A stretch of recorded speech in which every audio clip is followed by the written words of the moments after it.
Okay guys, Assalamualaikum and hi, welcome back to my sharing lah. So hari ni aku nak share dengan korang mengenai satu inisiatif yang dibuat oleh Kerajaan Malaysia under kepimpinan PMX, which is skim yang dinamakan E-Madani. So apa benda E-Madani ni? So it's all about e-wallet lah. So it's all about cashless payment. So kita punya government Malaysia nak cuba inculcate, nak cuba galakkan orang Malaysia membeli secara cashless lah. So lepas ni kita mungkin next few years or next 10 years dan sebagainya, kita akan lebih kurang menggunakan duit tunai lah, which is cash. Biasa kita shopping, beli barang dan sebagainya, kita akan gunakan cash kan. So sekarang ni dengan adanya si skim E-Madani ni, so government nak cuba galakkan kita lah, kita gunakan perkhidmatan e-wallet yang dah disediakan dekat luar tu kan. Dekat luar tu banyak sekarang kan, kita ada Settles, kita ada Touch and Go, kita ada MAE, kita ada Shopee dan sebagainya. So benda ni yang dinamakan e-wallet. So dengan adanya e-wallet, kita boleh letakkan duit dalam tu. So kita boleh buat payment menggunakan QR Pay dan sebagainya. So sekali lagi kita ucapkan thank you so much untuk kerajaan Malaysia. Sebab apa? Sebab they are trying to boost this kind of system. So lepas ni segala urusan pembayaran untuk any transaction akan menjadi lebih mudah dan sebagainya guys. So lepas ni you kalau in case you terlupa bawa wallet dan sebagainya, so lepas ni tak worries lagi lah. Sebab most of the time kita ada smartphone dekat tangan kita kan. So dengan adanya smartphone tadi, kita terus boleh buat payment secara cashless. So untuk di skim, government Malaysia dah memperuntukkan sebanyak 1 bilion ringgit. So dengan adanya 1 bilion ni, dianggarkan 10 juta rakyat Malaysia akan mendapat manfaat daripada this kind of scheme. And I hope you all grab this opportunity lah. Untuk mereka yang layak, cepat-cepatlah grab this kind of opportunity. Sebab benda ni akan close pada 20 Februari 2024. Yang menjadi isu sekarang ni kan, ramai yang beranggapan bahawa mereka tak layak, and ada juga yang dah apply for satu e-wallet kan. Ramai yang menghadapi unsuccessful lah dia punya application. So why don't, bila you dah unsuccessful tadi, you try another e-wallet, and kot-kot mana tahu ada rezeki korang akan dapat voucher ataupun e-Madani 100 tadilah. So in case kalau korang fail dalam menggunakan MAE kan, Maybank application, so why don't you try for Settle. Kalau fail juga, you can try for Touch and Go, and lepas last one is Shopee. So actually, apakah objektif sebenarnya government nak buat this kind of system lah, sistem cashless ni lah, E-Madani ni. So for sure dia nak menggalakkan kita menggunakan sistem cashless lah, macam aku inform tadi kan. So untuk tahun-tahun yang akan mendatang, mungkin government akan lebih banyak melaksanakan, dia akan boost this kind of system. So rakyat akan jadi lebih mudah lah nak buat payment dan sebagainya pastilah. So any online transaction dan sebagainya akan menggunakan e-wallet sajalah. So second one, apakah dia punya objektif? For me, government nak cuba bantulah golongan-golongan sasar ni, which is B40 and M40 ni guys. So bila golongan sasar ni mendapat diskaun of bantuan, insyaAllah kita punya ekonomi tu akan menjadi lebih rancak dan sebagainya lah. And the last one is, apakah objektif sebenar this kind of E-Madani ni? Is for sure dia akan membantu perusahaan kecil dan sederhana. So kita semua tahu perusahaan kecil dan sederhana ni, mereka punya budget and mereka punya allocation tu tak terlampau besar compared to big players kan. So dengan adanya this kind of payment system, ia akan memudahkanlah this kind of company to grow more, and bila this kind of company grow more, it will contribute more to society lah, and mereka akan lebih banyak membayar cukai dan sebagainya lah. So kegiatan ekonomi akan menjadi lebih rancak. So sebenarnya untuk melayakkan korang untuk mendapatkan RM100 E-Madani ni, dia ada 3 kriteria. Nombor 1 is for sure this kind of system, this kind of scheme is for, number 1 is untuk orang Malaysia lah. So untuk orang luar memang tak akan dapat lah. So second one is mestilah berumur atas 23 tahun pada 2023. And the last term and condition yang paling penting is pendapatan korang untuk setahun mestilah tak boleh melebihi RM100,000. So macam mana nak tahu benda ni? So benda ni biasanya government akan tahu bila you all declare you all punya tax dekat income tax lah, which is dekat LHDN lah. So kan setiap tahun kita akan buat tax declaration sebelum kita akan dikenakan cukai ataupun tak lah. Kan dia ada dia punya minimum amount untuk melayakan korang untuk dikenakan cukai dan sebagainya lah. So yang paling penting you all kena declare you all punya tax, and insyaAllah kalau korang punya budget, korang punya pendapatan tu tak mencapai dia punya kriteria tu, memang you all tak akan dikenakan tax lah. Tapi bila korang mendapat income yang lebih daripada itu, so for sure you all kena bayar lah. So sama-sama lah kita contribute to nation. So you all kena ingatkan, kita nak membangunkan negara, so nak tak nak anyone can take part lah, which is kita in term of yang dah bekerja ni. So bila kita yang dah bekerja ni, kita akan dapat generate income. So bila kita dapat generate income, so dengan income tersebut government akan tax sedikit daripada duit daripada kita, and at the end of the day benda ni akan berbalik kepada society jugalah. So dengan duit ni kita akan gunakan untuk pembangunan negara, membaiki jalan-jalan, contribute to sekolah dan sebagainya guys. Okay guys, untuk e-Madani ni dia akan lebih menekankan untuk korang membuat pembelian secara fizikal lah. Maksudnya dekat sini korang walk in ke mana-mana kedai yang korang nak buat transaction lah. Sebagai contoh, korang nak beli satu barang dekat kedai tu kan. So bila you all dah check dia punya barang dan you all dah setuju untuk membeli that kind of thing, so you all akan proceed to payment lah. So this is the main objective government nak buat macam tu lah, sebab government nak bantu perusahaan kecil dan sederhana and mana-mana nak bisnes kat luar tu. So lepas you all dah setuju nak membuat pembayaran, you akan terus proceed dengan menggunakan e-wallet ni tadilah. So dia ada few restriction yang you all tak boleh pakai lah untuk this kind of RM100 lah. So one of them is you all tak boleh buat in term of nak buat bayaran bil. Sebagai contoh, you all nak buat bil, bayaran bil setiap bulan kan, bil TNB ke, bil Cisco ke, bil Unify dan sebagainya, you tak boleh gunakan this kind of e-Madani ni yang RM100 ni. The next one you all tak boleh pakai is untuk membeli game-game online lah. Sebagai contoh, kalau you all memang suka main game-game online, you all tak boleh pakai this kind of duit RM100 ni daripada e-Madani ni untuk membeli this game online lah.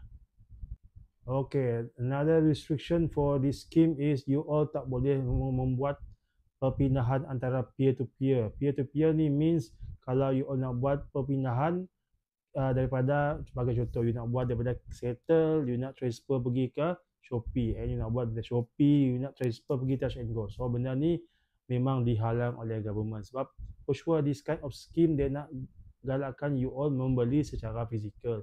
You walk in the store and you buy and you pay menggunakan that e-wallet. So next restriction yang you all tak boleh pakai menggunakan duit RM100 ni is you all tak boleh gunakan untuk membuat pembayaran tempat parking kereta. So benda ni memang tak dibolehkan. And the next one yang you all tak boleh buat is you all tak boleh buat, sebagai contoh, you nak renew you punya driving license expired, apa-apalah yang berkaitan dengan urusan government, you all tak digunakan menggunakan this RM100 ni untuk melunaskan lah. Macam tadi you all nak renew road tax dan sebagainya lah. So benda ni you all still gunakan cash macam biasa, tapi you all tak boleh gunakan yang RM100 daripada e-Madani.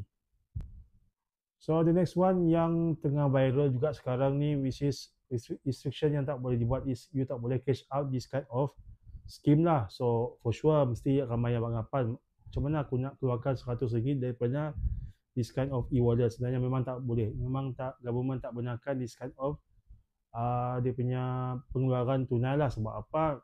For sure nombor satu dia punya objektif for this kind of scheme is dia nak galakkan orang kita membuat purchasing through the e-wallet lah. So apalah maksudnya kalau dia benarkan this kind of system tapi dia benarkan pengeluaran tunai. So memang you all tak akan dapat mengeluarkan in term of tunai for this scheme.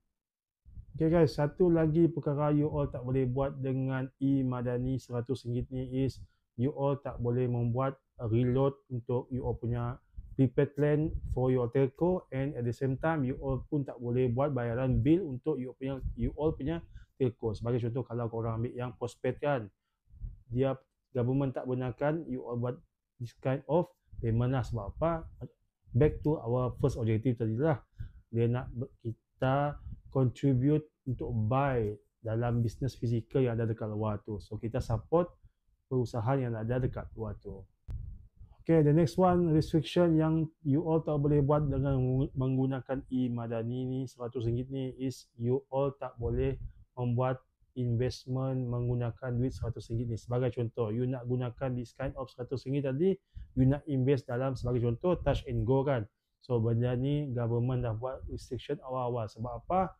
Macam tadi yang aku inform daripada awal tadi kan, this kind of scheme dia buat untuk menggalakkan orang kita, membudayakan orang kita dengan menggunakan sistem cashless payment. So kita nak galakkan orang kita pakai duit cashless lah, bukan pakai duit tunai. So this kind of investment, kalau you all nak terlibat dalam this kind of investment, you all gunakan real money lah. Maksudnya kalau gunakan duit yang korang ada and korang letakkan dalam e-wallet tu, lepas tu you all boleh invest macam biasa. And the last one, restriction yang paling penting and agak viral jugalah, you all tak boleh menggunakan this kind of RM100 untuk membeli barang-barang yang you all dah check out daripada online store lah. Sebagai contoh macam S ke L ke dan sebagainya. So benda ni memang tak dibolehkan. So again, back to our first objective tadi, scheme ni digunakan, government menggunakan this kind of system, dia nak galakkan rakyat dia untuk menggunakan cashless payment lah. Dia nak support kita punya local business yang ada dekat luar tu. So kalau nak beli secara online, you all gunakan duit you all sendiri lah. And satu lagi yang aku nak share dengan korang is, kalau korang dah buat, sebagai contoh, dah buat application untuk satu dan e-wallet tadi kan, so in case you all punya permohonan tu fail lah, so you all boleh cuba lagi lah untuk gunakan permohonan tadi untuk another e-wallet service provider lah. Sebagai contoh, kalau you gagal untuk menggunakan MAE under Maybank tadi kan, you all boleh cuba lagi untuk Shopee, and in case gagal lagi, you all boleh cuba untuk Touch and Go. Lepas tu kalau masih juga tak berjaya, so anggapkanlah you all punya application tu memang tak berjaya lah. Mungkin adalah dia punya kriteria sebab you all tak layak for this kind of scheme lah.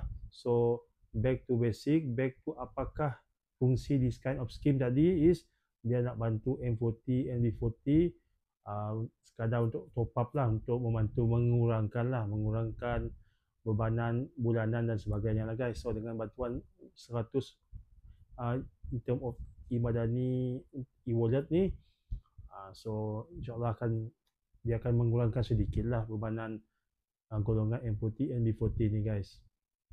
So as a conclusion, sebagai kesimpulan bagi aku, this kind of scheme sangat-sangat bagus. Number one is, dia for sure dia membantu golongan-golongan sasar lah, which is golongan P40, M40 ni, untuk menjalani kehidupan harian lah. So dengan adanya RM100 ni, mungkin mereka boleh belikan makanan and bantuan penyusuan untuk anak-anak dan sebagainya guys. So secondly, yang aku nampak benda ni, government dah cuba galakkan rakyat Malaysia menggunakan sistem cashless payment. So insyaAllah mungkin next few years, lepas ni kita akan nampak lebih banyak lagi lah premis dekat luar tu akan memperkenalkan sistem e-wallet ni. So lepas tu semakin mudahlah kita untuk membuat payment dalam any transaction yang kita nak buat. And satu lagi yang aku suka this kind of cashless payment is, kita senang nak tracking kita punya daily expenses tu lah. Sebagai contoh, kan sebelum ni kalau kita buat in term of pakai cash kan, so cash kita jarang nak buat tracking. Sebab apa? Mungkin kita busy dan sebagainya lah, jarang kita nak track satu persatu apa yang kita dah beli tadi kan. So dengan adanya this kind of e-wallet, bagi aku sangat-sangat membantu in term of tracking. So lepas ni you all senang lah nampak kan mana duit kita pergi, mana duit kita dah beli barang dan sebagainya. Senang lah untuk kita tracking mana duit kita leaking dan sebagainya guys. Okay, and lastly, aku nak ucapkan thank you so much untuk our government lah. So dengan menggalakkan this kind of system, and dengan memperkenalkan this kind of system, so slowly benda ni kita akan cuba belajar in term of cashless payment. So bagi aku benda ni sangat memudahkan kita as orang-orang biasa ni, so dalam membuat transaksi pembayaran dan sebagainya guys. So I hope government akan membuat banyak lagi inisiatif bantuan macam ni lah. Mungkin lepas ni mereka boleh bagi 200 dan sebagainya guys. So apa pendapat you all mengenai e-Madani RM100 ni? Adakah you all berpuas hati ataupun tak? Mungkin korang boleh tinggalkan jawapan korang dekat bahagian komen bawah. Mungkin korang boleh bagi feedback dan sebagainya guys. So kita saling bertukar pendapat mengenai pendapat masing-masing lah mengenai inisiatif yang dibuat oleh government. Okay guys, thank you so much untuk you all yang dah support aku dengan watching this video, and I hope you will earn something from my sharing, and thank you so much for subscribe and like this my video, and sehingga kita berjumpa lagi dalam perkongsian kita yang seterusnya. Sehingga kita berjumpa lagi dalam next sharing. Thank you so much for listening, and Assalamualaikum. Bye-bye.